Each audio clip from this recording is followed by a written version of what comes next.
नमस्कार, स्वागत है आप सभी का ईटी नाउ स्वदेश की बेहद खास पेशकश अगले हफ्ते की तैयारी में। मैं हूं आपके साथ प्रशांत पांडे। जो दर्शक अभी जुड़े हैं उनकी जानकारी के लिए बता दूं कि इस शो में हम आपके सामने रखते हैं इस पूरे हफ्ते बाजार की चाल किस तरह की रही, इसके अलावा आज के दिन पे बाजार ने किस तरह का मोमेंटम दिखाया, वो हर बात बहुत स्पष्ट तरीके से आपके सामने रखते हैं। साथ ही इस आधार पर पूरे हफ्ते जो इंडेक्स की चाल रही है, सेक्टर का परफॉर्मेंस जो रहा है, इन सभी को निचोड़कर अगले हफ्ते आपको कहां नजर रखनी है ये बताते हैं। इसके साथ ही हमारे साथ दिग्गज मार्केट एक्सपर्ट जुड़ते हैं जो आपकी अगले हफ्ते की विशेष तैयारी कराते हैं। यही नहीं, अगले हफ्ते आखिर किन खबरों पर नजर रखनी है, कौन कौन से इवेंट्स हैं जहां पर निगाह रखनी है, ये भी हम आपको बाकायदा जानकारी देते हैं। इसके अलावा आपको बेहतरीन कमाई के मौके भी हम बताते हैं अपने खास सेगमेंट वीआईपी शेयर्स में। तो चलिए शुरुआत करते हैं अगले हफ्ते की तैयारी की। सबसे पहले अपने साथ दो बेहद खास मेहमानों को मैं जोड़ना चाहूंगा।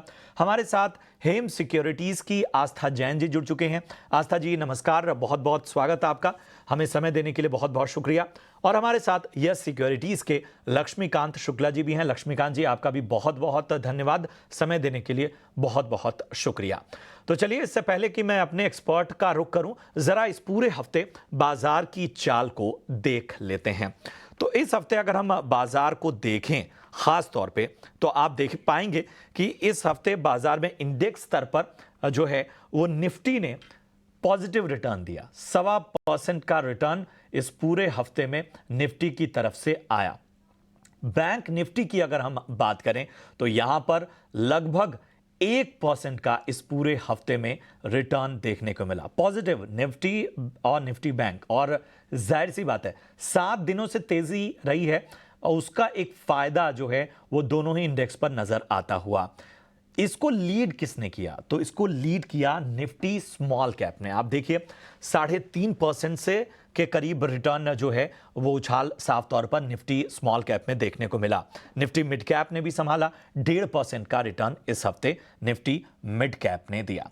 चलिए अब हम सेक्टर की ओर बढ़ें, उससे पहले आपको आज के बाजार का ब्यौरा देने की कोशिश करते हैं। तो आज के बाजार को अगर हम पूरे दिन ऑब्जर्व करें तो एक बात समझ में आती है कि आज के बाजार में इंडेक्स के स्तर पर एक्शन जो था वो सुस्त था। बाजार पॉजिटिव था, बाजार में तेजी थी, लेकिन ये मध्यम तेजी थी, थोड़ी हल्की तेजी थी और बाजार ने बस अपने जो इंपॉर्टेंट लेवल्स हैं उनको थामने की कोशिश की, चाहे वो निफ्टी की बात कर लें चाहे बैंक निफ्टी की बात करें। तो आज बाजार में देखें तो निफ्टी 24,820 के करीब बंद हुआ।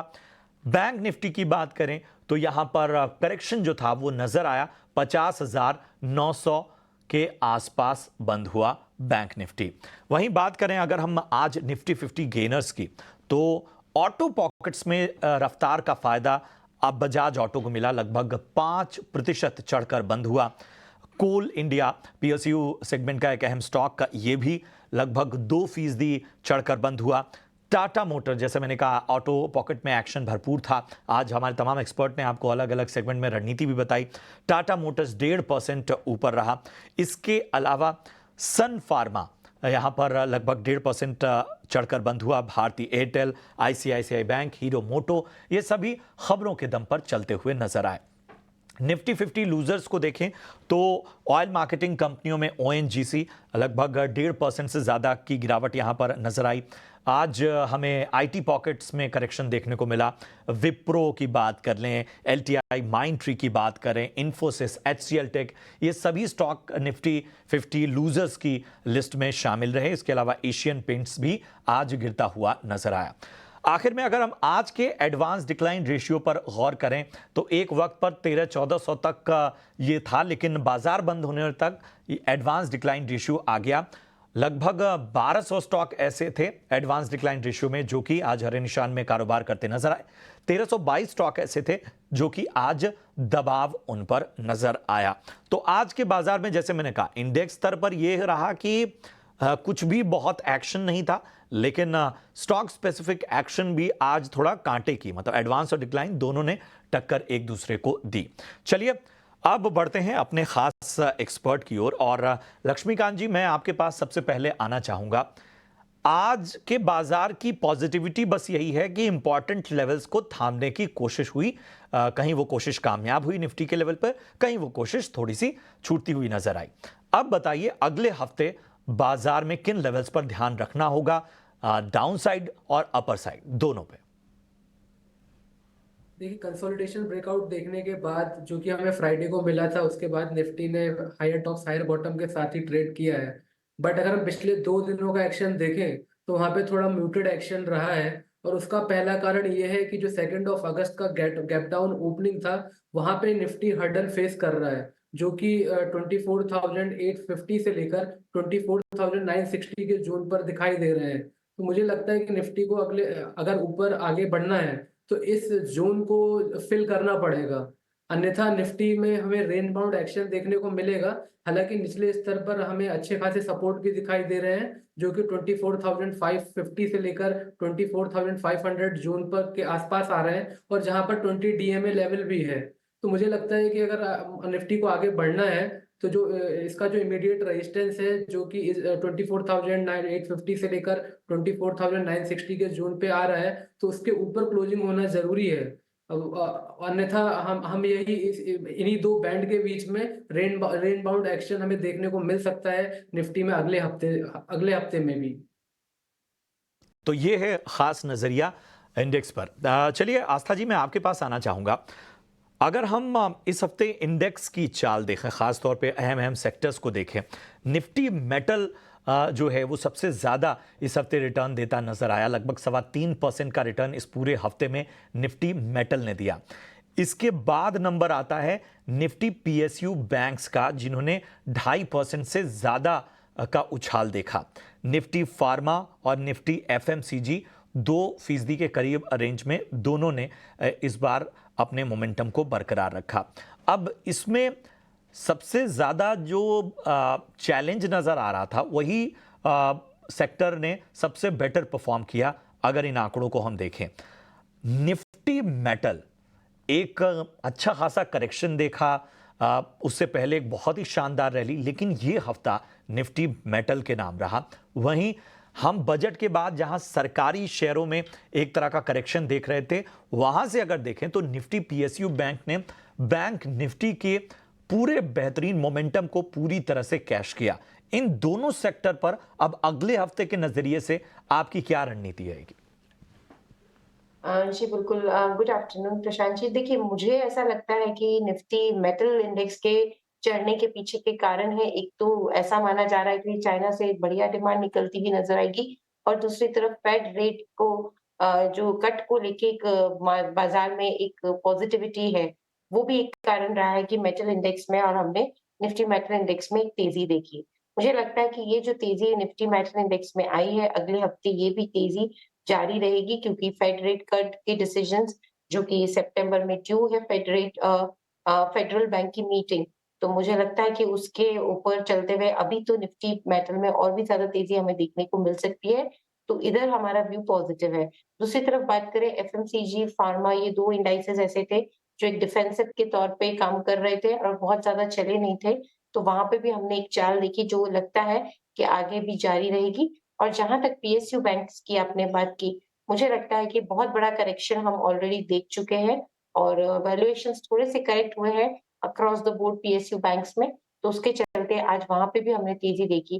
तो ये तीनों चारों इंडाइसेस ऐसे हैं जो मुझे लगता है कि आगे जाते हुए अगले हफ्ते या आने वाले दिनों में मजबूती ही यहाँ पे कायम दिखाते हुए नज़र आएँगे, और मेरे हिसाब से इन इंडाइसेस में अभी भी पॉजिटिव रुख और हमें देखने को मिल सकता है गोइंग फॉरवर्ड। बिल्कुल, बिल्कुल। इन सब के बीच में अगर हम आज ऑटो शेयरों की रफ्तार को साफ तौर पर देखें लक्ष्मीकांत जी, तो आप देखिए कि एक तो यूबीएस की बुलिश रिपोर्ट थी, जिसकी वजह से हमें सबसे बड़ा इंपैक्ट टीवीएस मोटर्स में नजर आया। लेकिन निफ्टी 50 गेनर्स की अगर हम बात करें तो आज बजाज ऑटो ने लीड ली। बजाज ऑटो 5% चढ़कर बंद हुआ।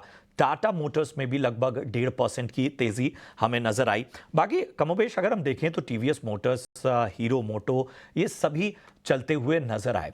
अब ऑटो शेयरों को जाहिर सी बात है कि थोड़ा सा ग्लोबल फेसिंग कंपनियों के तौर पर भी जाना जाता है, क्योंकि बहुत से दिग्गज जो ऑटो प्लेयर्स हैं उनका ग्लोबली एक्सपोजर भी बहुत है, जैसे आईटी का होता है। लेकिन यहाँ ख़ास तौर पे एक वक्त में जब ग्लोबल तमाम चीज़ों की वजह से आईटी डाउन है, वहाँ पर ऑटो ने एक तरह से रफ्तार भरी है और ऑटो ने कंसिस्टेंटली रफ्तार भरी है। हमने देखा कि एक करेक्शन के बाद बार बार इसमें एक अच्छी तेज़ी हमने देखी हुई है।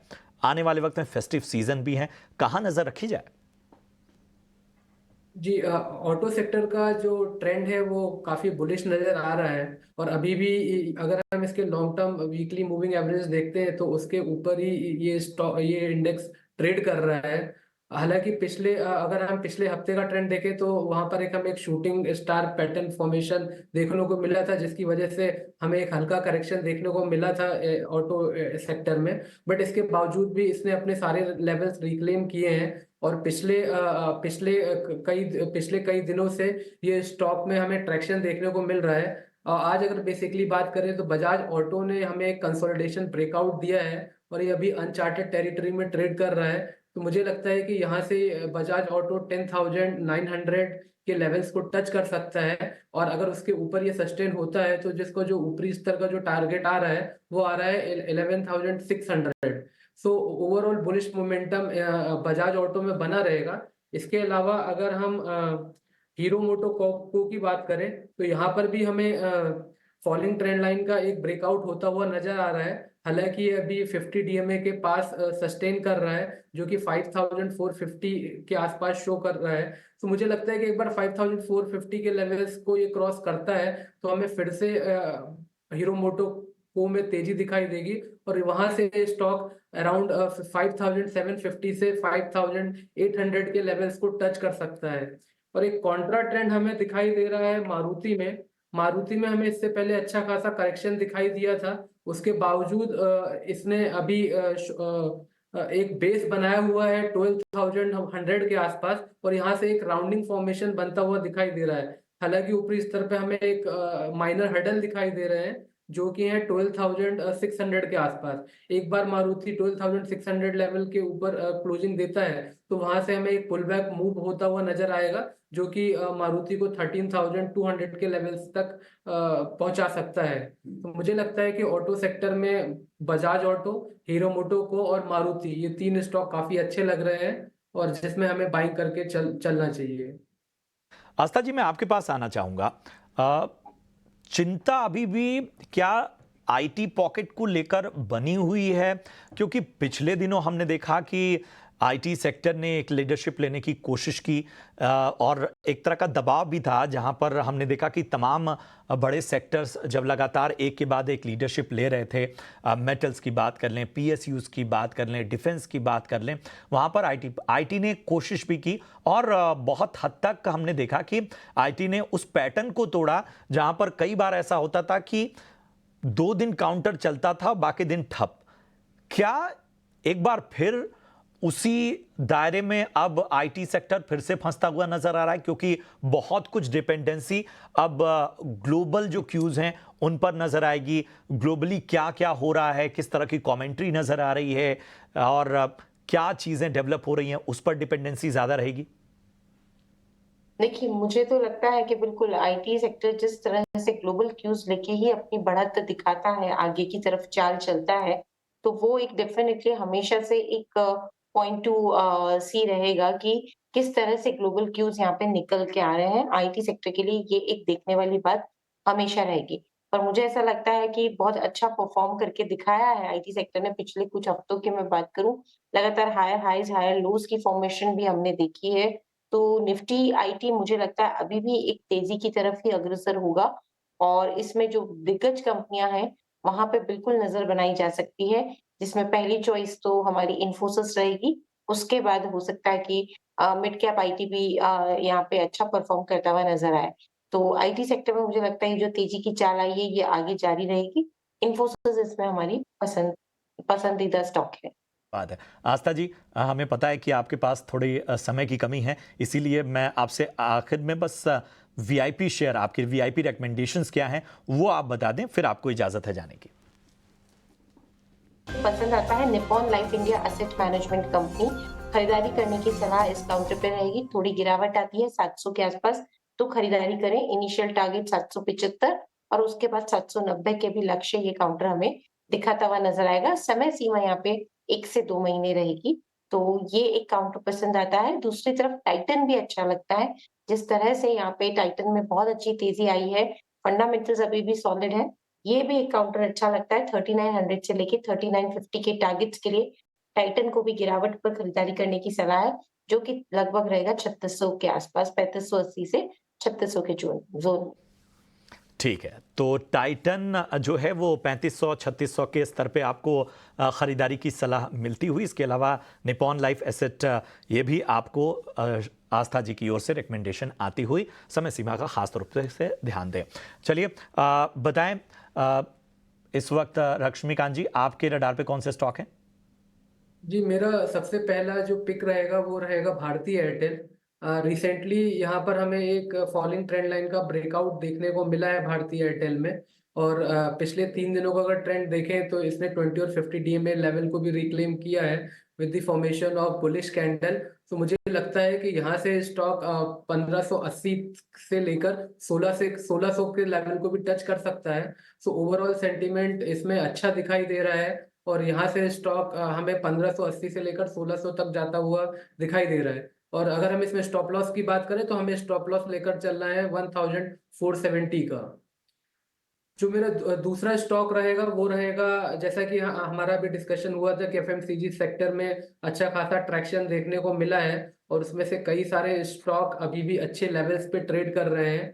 मुझे उसमें से आईटीसी काफी अच्छा लग रहा है क्योंकि पिछले कई दिनों से इस स्टॉक ने एक शॉर्ट टर्म बॉटम बनाया हुआ है 20 डीएमए के पास और वहां से हमें हमेशा ही 490 से लेकर 495 के जोन के आसपास हमें एक पुल बैक मूव दिखाई देता है। तो मुझे लगता है कि यहाँ से स्टॉक 545 के लेवल्स को टच कर सकता है और जो हमें स्टॉप लॉस रखना है वो रखना है 499 का। सो आईटीसी और भारती एयरटेल में खरीदारी करने की सलाह रहेगी। बहुत बहुत शुक्रिया करेंगे लक्ष्मीकांत जी, और आस्था जी भी हमारे साथ जुड़ी, उनका भी बहुत बहुत धन्यवाद। आप दोनों हमारे साथ जुड़े और अहम राय दी और तमाम सेक्टर्स पर अगले हफ्ते कहाँ नजर रखनी है ये भी बताया, बाजार की भी रणनीति बताई। चलिए लक्ष्मीकांत जी जाते जाते अपना डिस्क्लोजर दें। जो भी स्टॉक मैंने लक्ष्मीकांत जी हमसे जुड़ने के लिए, आज खास तौर पे अहम रणनीति बताने के लिए। चलिए बढ़ते हैं आगे और अब आपको बताते हैं कि अगले हफ्ते आखिर आने वाले दिनों में बाजार में किन ट्रिगर्स पर नजर रखनी चाहिए। मेरे सहयोगी वरुण दुबे हमारे साथ जुड़ चुके हैं। जी वरुण बताएं। देखिए अगले हफ्ते काफ़ी सारे बड़े इवेंट्स हैं जहां पे आपको नज़र रखनी है। शुरुआत करेंगे 24 अगस्त के साथ। यहां पे हाल ही की लिस्टेड कंपनी एकम ड्रग्स अपने नतीजे घोषित करेगी, तो आप नज़र रखिएगा। मुथूट कैपिटल बोर्ड बैठक के फंड रेजिंग के लिए, साथ ही साथ आरती ड्रग्स ट्रांसपोर्ट कॉप यहाँ पे बायबैक पे ये विचार करने वाले हैं और टीसीएनएस क्लोथिंग की ईजीएम है। जैक्सन होल यहाँ पे आखिरी दिन है, तो देखते हैं यहाँ से क्या निकल के आता है। बात करते हैं 26 अगस्त की, तो रेमंड की एनालिस्ट मीट है, जिंदल स्टेनलेस की ईजीएम है, एसबीआई लाइफ की ईजीएम है और यहाँ पे यूके के मार्केट जो है 26 तारीख को बंद रहेंगे, वहाँ पे बैंक हॉलीडे है। हालांकि हमारे यहाँ भी त्यौहार है, जन्माष्टमी का दिन है, लेकिन हमारे मार्केट्स खुले रहेंगे, ये आप याद रखिएगा। 27 अगस्त की बात करें तो यहाँ पे एक आईपीओ खुलने वाला है प्रीमियर एनर्जीज का। इसके अलावा पारस डिफेंस कीपर्स पंदना स्फूर्ति बोर्ड बैठक है फंड रेजिंग के लिए, एल&टी टेक की एनालिस्ट मीट है और आदित्य विजन 1:10 स्टॉक स्प्लिट का यहाँ पे रिकॉर्ड डेट भी है। इसके अलावा रिकॉर्ड डेट है केडीडीएल और सुप्रजीत इंजीनियरिंग शेयर बायबैक की। वहीं एजीएम्स है IndusInd bank, Maruti Suzuki, UPL और चंबल फर्टिलाइजर और तमाम स्टॉक्स की ओर। 28 तारीख को यहाँ पे इको मोबिलिटी, इसका आईपीओ जो है वो खुलने वाला है और इंटरनेशनल मार्केट पे खास नज़र रखिएगा क्योंकि एनवीडिया के अर्निंग्स इस दिन आने वाले हैं। एचसीएल टेक का इन्वेस्टर डे भी है, तो यहाँ पे भी नज़र रखिएगा। एजीएम है BL, GAIL, HL, Vodafone Idea, Info Edge, NHPC, Zomato, तो यहाँ पे आप खास नज़र रखिएगा। सबसे अहम दिन होने वाला है 29 अगस्त। क्यों? क्योंकि काफ़ी सारे लोकल और ग्लोबल इवेंट्स लाइंड अप है। सबसे पहले मंथली एक्सपायरी है निफ्टी की, तो यहाँ पे नज़र रखिएगा क्योंकि काफ़ी वॉलेटिलिटी आपको देखने मिल सकती है। प्रीमियर एनर्जीज का आईपीओ जो है बंद होने वाला है। जिलेट इंडिया के अर्निंग्स आएंगे। इरडा यहाँ पे जो बोर्ड बैठक है फंड रेजिंग के लिए, फाइनली 4,500 करोड़ रुपए के आसपास जुटाने वाले हैं। मच अवेटेड बोर्ड बैठक है, तो यहाँ पे आप खास नज़र रखिएगा। ब्लैक बॉक्स, लॉयड इंजीनियरिंग, यहाँ पे EGM है इन कंपनियों की, और साथ ही साथ AGM है रिलायंस इंडस्ट्रीज़ की। तो सब ठीक है, तो ये है तमाम क्यूज जो कि वरुण ने आपको बताए। फिलहाल इस बुलेटिन में इतना ही। दीजिए इजाजत, आप देखते रहिए ET नाउ स्वदेश। नमस्कार।